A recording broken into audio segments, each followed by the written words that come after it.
मंडळींनो, तुम्ही कधी फणसाच्या झाडात केळफुलाचा प्रकार इलेलो बघितलास काय?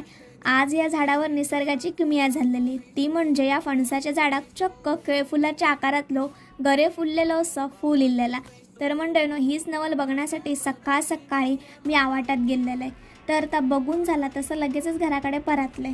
तर आज सूर्यकाळी ढगांच्या बाहेर येऊक नाही होतो. तर आज ठरलं शनिवार असल्यामुळे गॅसची टाकी जी रिकामी झालेली ती भरून घेऊची होती. तर मंडळींनो, तुमका सगळ्यांका आपला सखी तर माहीत असा ना. तर सखीबरोबर थोडीशी मस्ती केली आणि त्या रोज ज्या खळ्यात एका कोपऱ्यात बसता त्या खळा जरा माका स्वच्छ धुवून घ्यायचा होता. तर मंडळींनो, त्या खळा मी धुवून घेतले. ह्या काम संपताच मम्मी इली तेडसून. तर मम्मी आज गेलेली मळ्यात. तर मळ्यासून घेऊन येलेली पापलेट अशी. तर आज आमच्याकडे होता पापलेटाचं सार. तर मंडळींनो, सध्या या चुलीक ना सोन्याप्रमाणे मान असा, माशांचा वास येताच ही दोन सोंगा तर किसर ना किसर तरी असतातच.